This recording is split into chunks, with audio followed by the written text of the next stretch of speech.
Olá, no Câmara Repercute de hoje vamos trazer assuntos importantes relacionados à cultura, turismo e meio ambiente, temas que estiveram em pauta na última sessão ordinária da Câmara Municipal.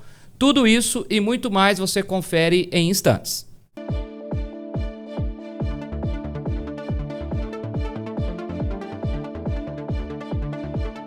Informativo Câmara.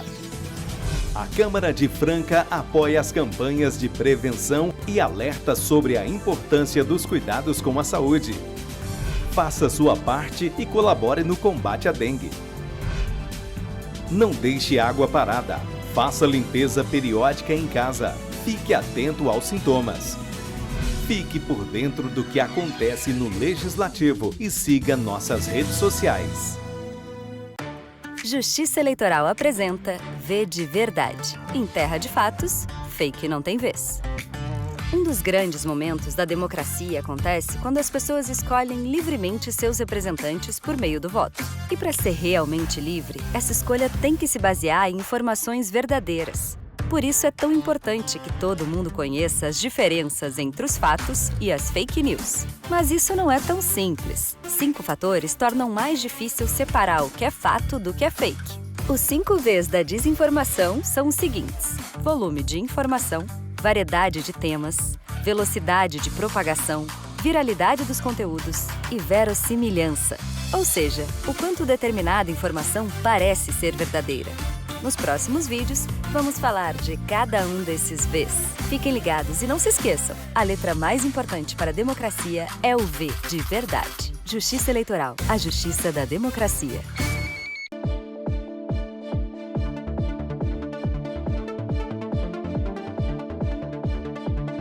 Está no ar mais uma edição do Câmara Repercute, o programa da TV Câmara de Franca que leva até você os principais assuntos em debate no Legislativo. Nesse programa e no primeiro bloco eu tenho o prazer de receber comigo aqui a vereadora Marília Martins para falar sobre esporte, cultura, lazer. Ela que também é secretária, presidente da Comissão de Educação, Esporte, Cultura e Lazer. Marília, obrigado pela participação aqui com a gente. Eu quero começar falando com você, a gente destacar sobre o projeto que foi aprovado que permite a abertura de créditos suplementares que vai contribuir e muito para a melhoria do Museu Histórico José Chiachiri. Conta pra gente um pouquinho sobre como se deu esse projeto e a aprovação dele. Primeiramente, é uma alegria muito grande estar aqui com vocês, ainda mais para repercutir algo que vai ajudar a nossa cidade, a nossa cultura. Mas esse valor, a princípio, é importante dizer que ele foi retirado do Plano Aldir Blanc, que depois virou Plano Nacional Aldir Blanc, que é uma verba emergencial que iniciou na época da pandemia. Então, durante essas edições, a partir de 2023, a Prefeitura retirou 500 mil de cada um desses 2 últimos anos para poder investir aí no museu e com mais o rendimento, porque esse dinheiro ficou na conta durante muito tempo, né? Então, hoje nós aprovamos aí um pouco mais de R$1.095.000 para uma manutenção básica para a questão ali do elevador. Mas lembrando que esse valor para um prédio cultural, para um patrimônio histórico tombado, ele é insuficiente porque tem muito, inclusive estrutural ali, a ser feito. E, a princípio, lá naquela época, esse valor, essa retirada, na verdade, ela foi um pouco agitada, porque o prefeito ele fez esse destaque do valor sem conversar antes com os agentes culturais, com o Conselho Municipal de Política Cultural na época.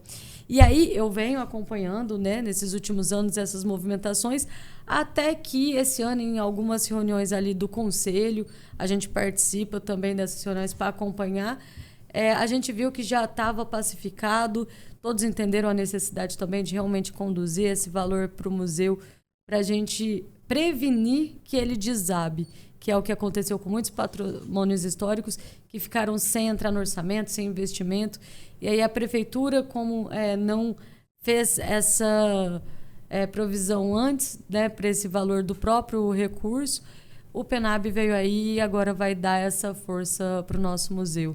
Mas estamos aqui também para lembrar assim, temos vários outros patrimônios, então a gente segue acompanhando o investimento para a manutenção na cidade. Perfeito. Inclusive, você lembrou bem sobre os recursos que são vinculados à Política Nacional Aldir Blanc, né, de fomento à cultura. E a partir dessa aprovação, Marília, como vai funcionar a fiscalização da Câmara? Como você disse, tem acompanhado de perto, mas como vai funcionar a fiscalização da Câmara junto à execução desses recursos?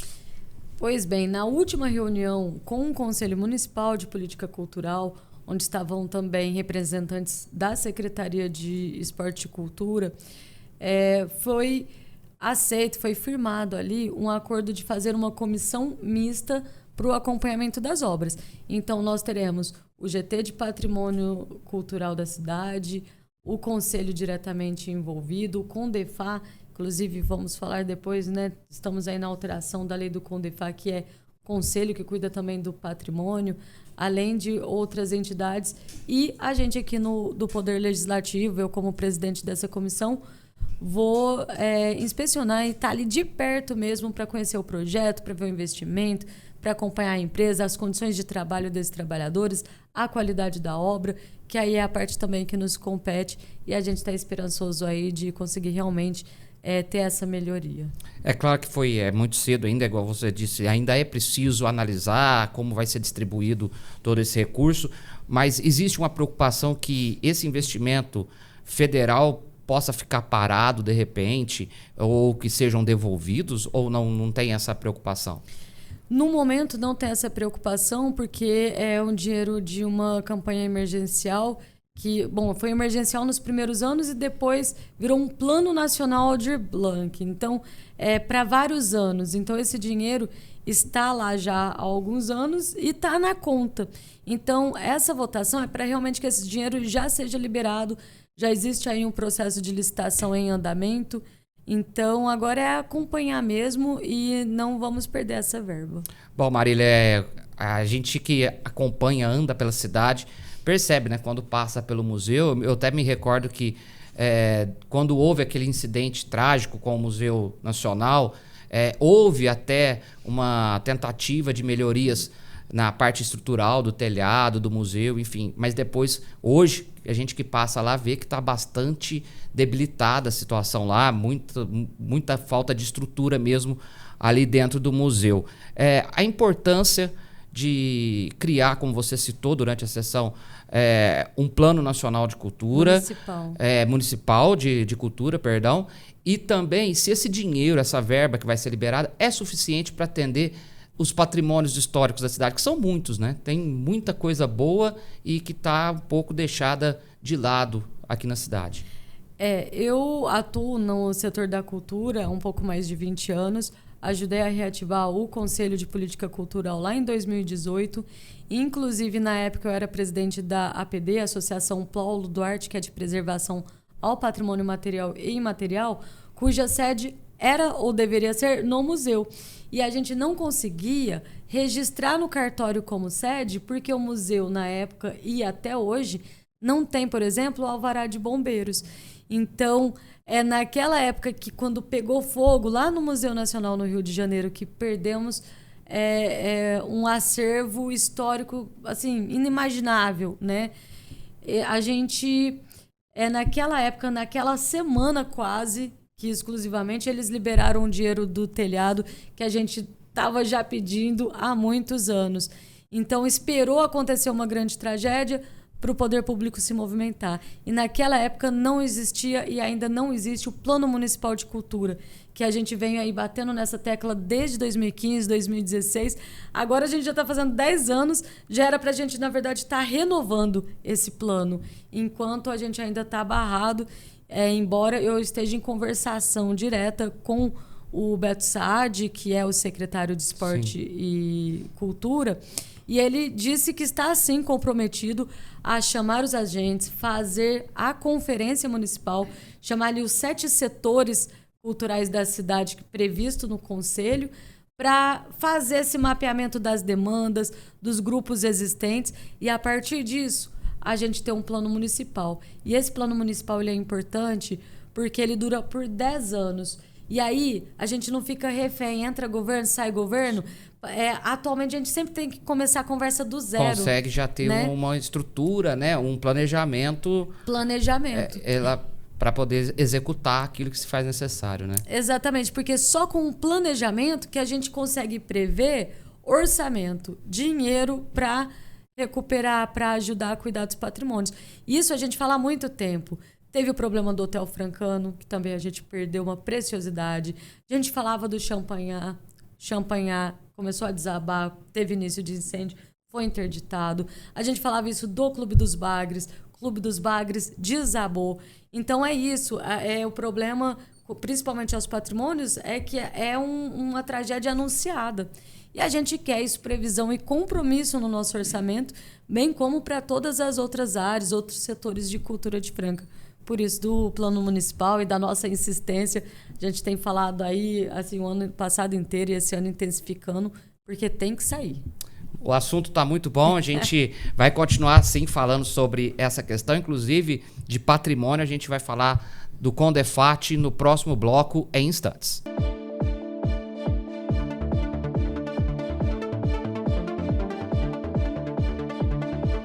Você sabe o que é biometria?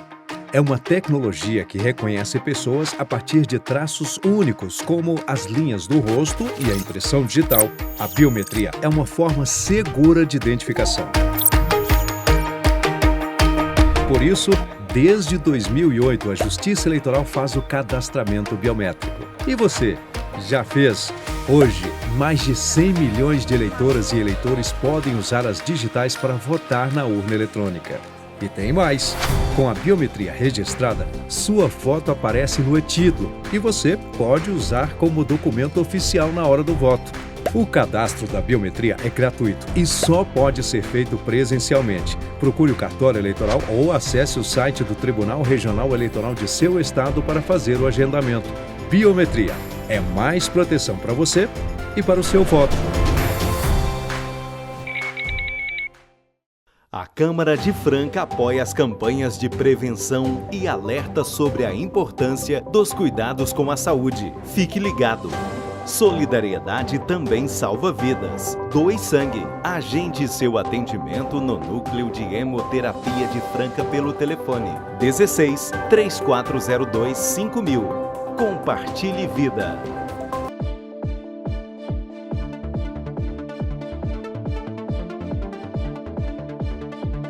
Estamos de volta com o Câmara Repercute agora para falar sobre a questão do patrimônio histórico, artístico e turístico de Franca, que é o Condefat, que é, inclusive, o Conselho de Defesa desse patrimônio. Para seguir falando sobre esse assunto, a vereadora Marília Martins está aqui com a gente. Marília, projeto que, de autoria do prefeito Alexandre Ferreira, foi adiado novamente por 2 sessões. Explica um pouquinho sobre esse projeto que ampliava, né, as atribuições do Condefat. Quando o prefeito mandou esse projeto, nós encontramos algumas inconsistências e alguns desencontros de informações e, a fim de fazer esse conselho realmente ter a sua função respeitada, para trazer credibilidade, para fortalecer a participação, né, da sociedade, a gente propôs essa emenda que aumenta o número de representantes, porque a gente pede para incluir no corpo do Conselho representante do Conselho de Política Cultural, que tem um setor que é de patrimônio, arquitetura, museologia, que faz sentido, e também o Contur, que é o Conselho de Turismo, que está muito ativo, né, nesses últimos anos, aí tem já consolidado parcerias importantes. Então, a gente acha que, por se tratar dos patrimônios da cidade, essas cadeiras também têm que ser inseridas. Sim. Né? E aí nós tivemos algumas outras pequenas alterações, como, por exemplo, ampliar a possibilidade de indicar membro de universidade que tenha notório saber, que não seja especificamente de algum curso ou de outro. Isso ajuda também a dar o quórum. A gente colocou ali estipular o quórum para começar a reunião, que é uma coisa bem básica. Eu sou de conselhos municipais também, já faz mais de década. Então, assim, por exemplo, 50% mais 1, normalmente é o quórum para começar, né? Porque se tem pouca gente, não dá para tomar decisões importantes, né? E a condução.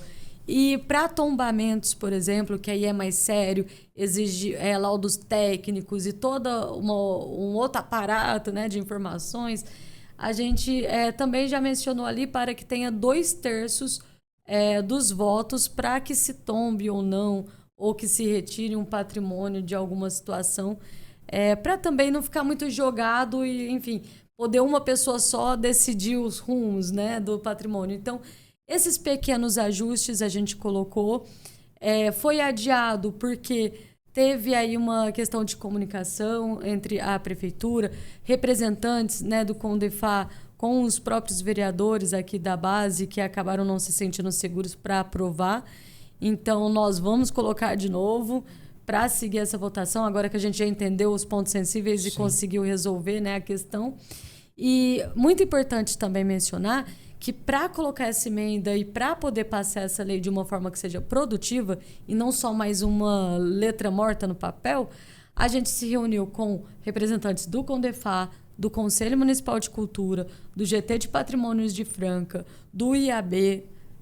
Todos eles concordaram com esse documento, que é muito difícil entrar em consenso, tantos profissionais, tantas áreas, mas realmente, assim, aprovando a partir de agora essa emenda e essa lei, o CONDEFA vai estar pronto para uma nova etapa na nossa história, na nossa cidade. Bom, basicamente, então, houve uma preocupação da Câmara com relação à legislação, né, o que mudaria ali dentro do Conselho, e também com essas novas regras. Você acredita que possa dificultar as reformas e obras nesses imóveis que estão aí na cidade, que precisavam de um olhar mais atento para eles? Pelo contrário, vai melhorar e muito, porque a partir da recomposição nós teremos mais arquitetos, engenheiros, historiadores, pessoas para laudar, para poder acompanhar as reformas, para poder acompanhar o andamento, às vezes, de deteriorização dos patrimônios. Então, é mesmo assim, para que a gente tenha um corpo mais técnico para avaliar esses patrimônios e não ficarem decidindo o que faz ou deixa de fazer só pelo achismo e pela cabeça, né? Então, assim, a gente precisa de dados científicos, termos técnicos, pessoas mais técnicas para lidar com esses patrimônios, e essa alteração é justamente para que isso seja garantido. Bom, recentemente, Marília, inclusive, você trouxe aqui na Câmara um encontro que tratou sobre a questão da cidade planejada, da cidade mais bem estruturada, e inclusive envolveu a questão dos imóveis também. Como garantir esse equilíbrio entre a preservação histórica e também o desenvolvimento urbano da cidade? Primeiro de tudo é ter sempre bons estudos de impacto, né? Porque a partir do momento que alguma coisa vai ser alterada, uma grande construção será feita, ou alguma decisão importante vai alterar a rota de como acontece, a gente precisa saber qual que é o impacto disso no seu entorno, para a população, para a natureza, né? A gente tem feito aí o Fórum Franca Sustentável nos últimos anos, e é uma forma da gente acompanhar com muitos profissionais de universidades, muitos técnicos também, que têm acompanhado esses projetos de lei, essas modificações que serão sugeridas, inclusive agora em breve, em torno do Rio Canoas. Então, é importante a gente acompanhar e considerar o que esses estudos falam e a gente poder mitigar possíveis situações que venham aí prejudicar de alguma forma, né, a partir das construções e alterações. Bom, então tá aí. Lembrando a população que nos acompanha que também pode ficar por dentro de tudo que acontece na cidade, dos projetos que atingem diretamente a vida da população francana através da TV Câmara, acompanhando as sessões todas as terças-feiras. E eu quero agora, enfim, agradecer a vereadora Marília Martins pela participação aqui no Câmara Repercute. Muito obrigado, Marília. Eu que agradeço imensamente. Continuem acompanhando. Entra na página aí dos agentes culturais de Franca também, quem for agente cultural, quem se interessar mais. Tem a reunião do Conselho, que acontece toda segunda, terça-feira à noite, lá na Casa da Cultura. E a gente também segue acompanhando daqui. Bom, no próximo bloco vamos falar sobre meio ambiente. Em instantes a gente volta já.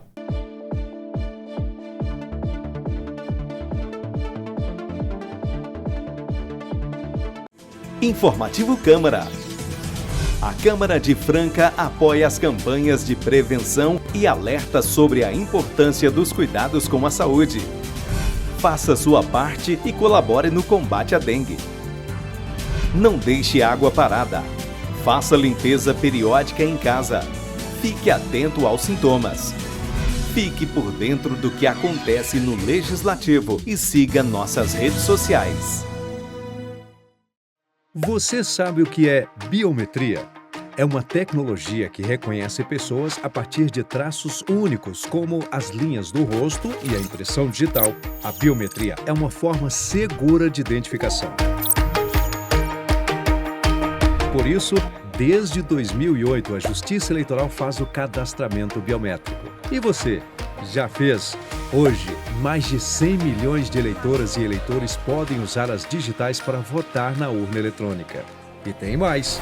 Com a biometria registrada, sua foto aparece no e-título e você pode usar como documento oficial na hora do voto. O cadastro da biometria é gratuito e só pode ser feito presencialmente. Procure o cartório eleitoral ou acesse o site do Tribunal Regional Eleitoral de seu estado para fazer o agendamento. Biometria é mais proteção para você e para o seu voto.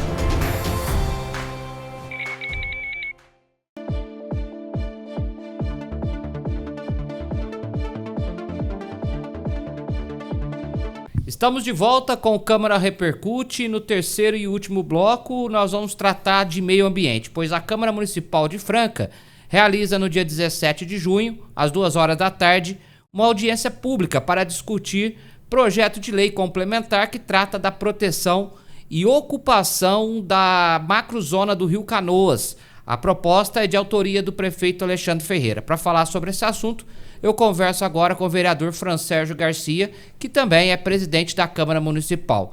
Fransérgio, muito obrigado pela participação aqui com a gente e fala um pouco mais sobre esse projeto. Na verdade, esse é um tema que já há muitos anos, eu diria décadas, vem sendo cobrado pela população a regularização daquela área dos imóveis na área onde está a bacia do Rio Canoas. Só para situar quem está nos assistindo, onde é que fica essa região aqui dentro do município, a região, lógico, a macro-região do Rio Canoas é muito mais extensa, mas nós estamos falando propriamente desses lugares. Se você pega ali a rodovia sentido Ibiraci, é aquela toda parte, a hora que você sai ali do trevo, que você pega, sai do Jardim Palestina ali e começa a sentir Ibiraci, a parte esquerda, para quem está na rodovia, toda aquela parte esquerda até lá na frente, aqueles imóveis onde você passa ali o Ferricelli, aquele posto de combustível, toda aquela extensão, toda aquela do lado esquerdo apenas, do lado direito não. Sim. Do lado direito é tudo regularizado.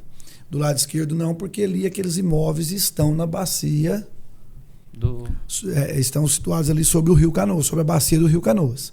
E a outra área que aí vai dali até lá do outro lado, passa por trás da Unesp ali, pega toda aquela região ali, umas fazendas, e vai sair lá naquela área para quem vai para Claraval. A hora que você sai ali do centro médico ali, aí indo para Claraval já é a área do lado direito. A área do lado esquerdo é regularizada, porque está fora da bacia do Rio Canoas, e ali a área do lado direito também, aqueles imóveis não estão regularizados em razão de terem sido construídos ou loteados em cima da bacia do Rio Canoas. Então vamos lá para as pessoas entenderem como que é essa dinâmica. E lá atrás, muitos anos atrás, foram feitos esses loteamentos de maneira irregular, pois não tinha escritura. Como não estava regularizado, em razão de estar sobre a bacia do Rio Canoas, não tinha escritura. Então, ao longo de muitos anos, foram comercializados, foram loteados, foram vendidos, foram construídos imóveis. E aí, de lá para cá, vem essa situação, essa discussão para regularização dessa área que está na bacia do Rio Canoas. Bom, e vários mandatos de prefeito, isso vem sendo cobrado e vem sendo discutido, brigado. Alguns com razão, outros não. Porque ali é o seguinte, quem comprou imóvel ali, comprou mais barato. Quem comprou, por exemplo, terrenos. Porque era só no contrato, porque não tem escritura. Sim, não havia uma liberação, né? Isso. Em razão disso, todo imóvel que você compra só no contrato de gaveta, ele normalmente é mais barato porque não passa escritura, não cabe financiamento, enfim. E aí muitos querendo que a prefeitura regularize isso e sem querer pagar para regularizar. Então, assim, também a gente tem que ponderar o que é certo e o que é errado. Não estou entrando no mérito de quem está certo e errado. O que foi feito? Aí a Prefeitura Municipal, através do prefeito Alexandre, propôs um estudo. Inclusive, quem fez esse estudo foi a Universidade de São Carlos, a Universidade Estadual de São Carlos, que fez um estudo muito detalhado sobre um mapeamento do solo, da bacia, do impacto ambiental, enfim. Fez todo esse estudo para falar para a prefeitura assim, ó, pode ser feito assim, terrenos de tantos e tantos metros. Sim. Então fez esse estudo e apresentou para que maneira que a prefeitura pode regularizar e quais os tamanhos dos imóveis que podem ter lá, dos terrenos, de que maneira que pode ser feito esse loteamento, com dimensões, com área verde, com tudo, porque ali por baixo passa a bacia do Rio Canoas. Então tem toda essa preocupação ambiental. Exatamente. E aí o que a prefeitura fez? Fez, se não me falha a memória, 4 audiências públicas, mas a audiência quem fez foi a prefeitura. E agora, antes do contrato vir para nós aqui, o projeto, antes do projeto do prefeito vir para nossa apreciação, para a gente analisar e votar, nós pedimos o objeto do projeto para que nós façamos a audiência pública aqui na Câmara Municipal também. Né? Isso, inclusive, é pedido de vários munícipes interessados que possuem imóveis, terrenos, sítios, chácaras, para que nós também façamos essa audiência pública aqui. E ela é legítima, porque, afinal de contas, a Câmara Municipal é a casa do povo. E aqui é onde as pessoas têm todo o direito de se manifestar e participar dessas audiências. Não que na prefeitura, na que eles fizeram, eles não tivessem oportunidade. Toda audiência pública, já falo o nome, ela é pública. Né? Mas aí nós propusemos, a Câmara Municipal propôs essa audiência pública, que vai, se não me falha a memória, dia 17? 17 de junho, às 2 horas da tarde. Dia 17 de junho, às 2 horas da tarde. Então, quem quiser participar, seja quem tem imóvel ou não, ou quer saber maiores detalhes sobre esse estudo, sobre de que maneira que vai ser feito, sobre esse projeto do Executivo, de que jeito que ele vem proposto para nós. E é até importante, né, Fran Sérgio, que as pessoas participem, porque é um assunto que interessa diretamente a comerciantes, as pessoas que moram ali naquela região, ou seja, para estar recebendo, inclusive... É fundamental. A questão legalizada, né? Poder ter sua escritura, ter o imóvel legalizado, enfim. É óbvio. Muito importante, então a população está convocada. É fundamental a participação das pessoas, dos munícipes nessa audiência pública, principalmente aqueles que possuem imóveis lá. Porque uma vez realizada a audiência pública e uma vez o projeto vindo para essa Câmara e aprovado, depois não tem como mexer. Não adianta chorar. Vai ser... Então, a hora de debater, de questionar, de perguntar, de trocar ideia, a audiência pública é para isso. Muitas vezes as pessoas falam, nossa, é uma audiência pública.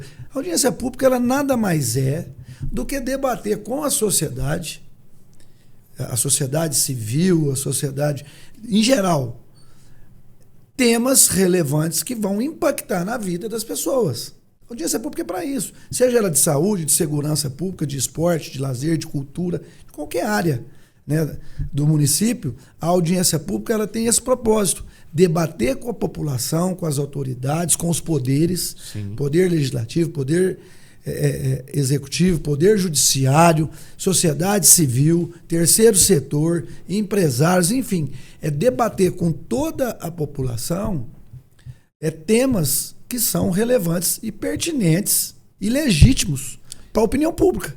Então é importante que essas pessoas venham, principalmente as que têm imóveis nesse local, né, que queiram entender, queiram opinar. Porque nós podemos fazer pode trazer tudo, sugestões, né? Tudo pode ser discutido e debatido na audiência pública. Aí, uma vez o projeto definido, passado pela audiência pública, tirada todas as dúvidas, aí ele virá para cá, nós vamos debruçar em cima desse projeto, que ele é grande, é um estudo, né? Inclusive, eu já estou em fase de estudo desse projeto, que é necessário. Eu vejo hoje uma boa fé de todo mundo, de todo lado. A prefeitura quer resolver, os proprietários dos imóveis querem resolver, a Câmara Municipal quer contribuir. Então a hora é agora. Então essa audiência é para isso, né? Estão todos convidados no dia 17 de junho a participar dessa audiência pública aqui na Câmara, né? A Câmara vai estar aberta, de portas abertas aí para receber vocês, para a gente debater desse tema tão importante e espero que seja resolvida essa situação, né? Uma vez todas as dúvidas sanadas e todos os questionamentos respondidos, que a gente possa seguir e avançar para a aprovação desse projeto. Para você, Francérgio, que inclusive já tem acompanhado esse projeto, como você disse, é grande, ele envolve muitas questões, complexo. Quais pontos estão ainda gerando mais divergência ali entre a população e o poder legislativo, o executivo, enfim? O ponto principal hoje é saber da população que é a divergência. Uns querem de um jeito, outros querem de outro. O ponto principal hoje é saber qual o tamanho permitido para desses lotes. Os terrenos, vamos dizer assim, sim, popularmente falando. Os terrenos. De que tamanho que tem que ser esses terrenos? Por quê? Porque, olha só, vamos materializar isso dando alguns exemplos. Quando você vai fazer um loteamento, você vai lá e propõe a fazer um loteamento em que os terrenos são de 250 metros quadrados. Então você imagina que são vários lotes de 250 metros. Sim. Correto? Normalmente, se ali não tem uma bacia de um rio que passa por baixo, que está por baixo ali, não tem problema nenhum. Tranquilo. Porque qual que é o problema de lotes menores? Esse estudo foi para fazer isso, na prática. Para as pessoas entenderem. É bastante complexo. E o programa é para isso mesmo. Para as pessoas entenderem.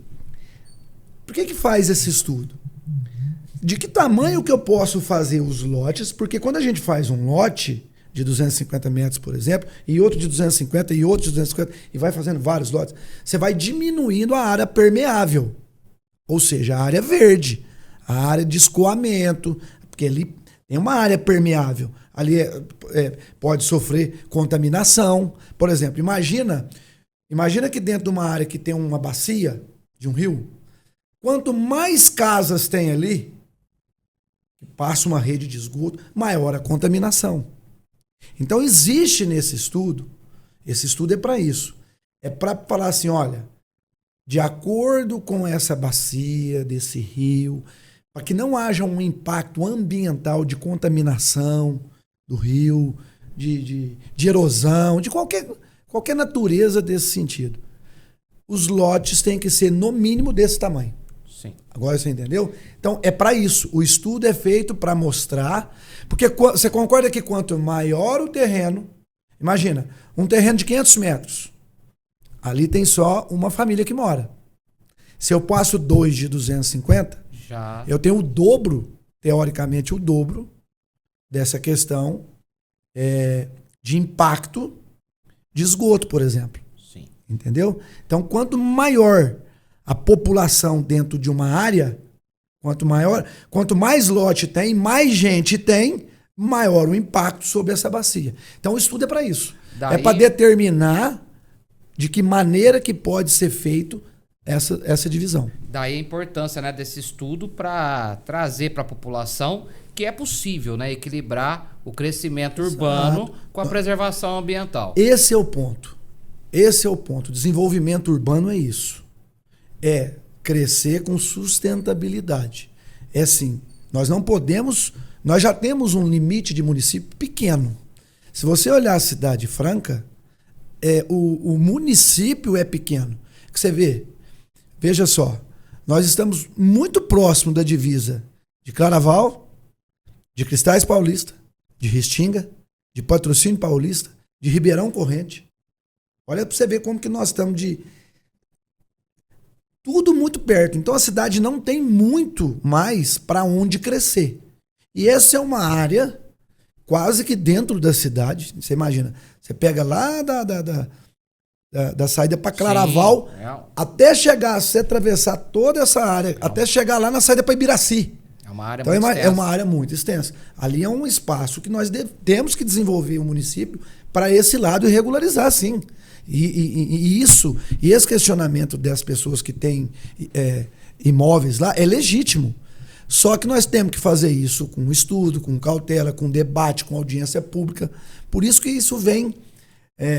não é tão rápido, porque existe um impacto ambiental. E a audiência pública vai contemplar todo esse assunto, todas essas dúvidas, todos esses impactos, e eu não tenho dúvida que nós vamos achar o melhor caminho para todo mundo. Perfeito. Fran Sérgio, eu quero agradecer a sua participação e os esclarecimentos também para a população que é a principal interessada nesse assunto, já que envolve uma área muito extensa, como já citado aqui, envolve famílias, envolve comerciantes. Então, ficam todos convidados para o dia 17 de junho, às 14h, comparecer à Câmara Municipal para participar dessa audiência pública que vai ser muito importante para que o caminho, o desfecho dessa história termine da melhor forma possível e possa atender a todos. E só para finalizar, aqui a gente sabe que não é a maioria das pessoas trabalha, a grande maioria trabalha. Então, uma audiência pública 14h, obviamente que não dá para todo mundo vir que queira vir. Mas é para isso que nós temos os nossos canais no YouTube, a TV Câmara, as redes sociais. Então, quem não puder comparecer presencialmente, mas que queira de alguma forma entender e ver o que está acontecendo, está aí a oportunidade de assistir ou pela TV Câmara, que é um canal aberto. 6.3. 6.3 da TV aberta. Quem não puder assistir pela televisão, nos assista também pelas redes sociais e pelo YouTube. Pelo YouTube e redes sociais da TV Câmara, que vai estar transmitido, inclusive, ao vivo. Essa audiência pública. As pessoas que não puderem, de alguma forma, comparecer aqui ao plenário para acompanhar a audiência, pode estar acompanhando também pelo celular ou em casa, onde estiver, para poder estar entendendo e podendo saber tudo o que acontece aqui no Legislativo e assuntos que afetam diretamente a vida da população francana. É isso aí. Obrigado, Fran Sérgio. Grande abraço a todos. Assim nós encerramos o Câmara Repercute de hoje e até uma próxima.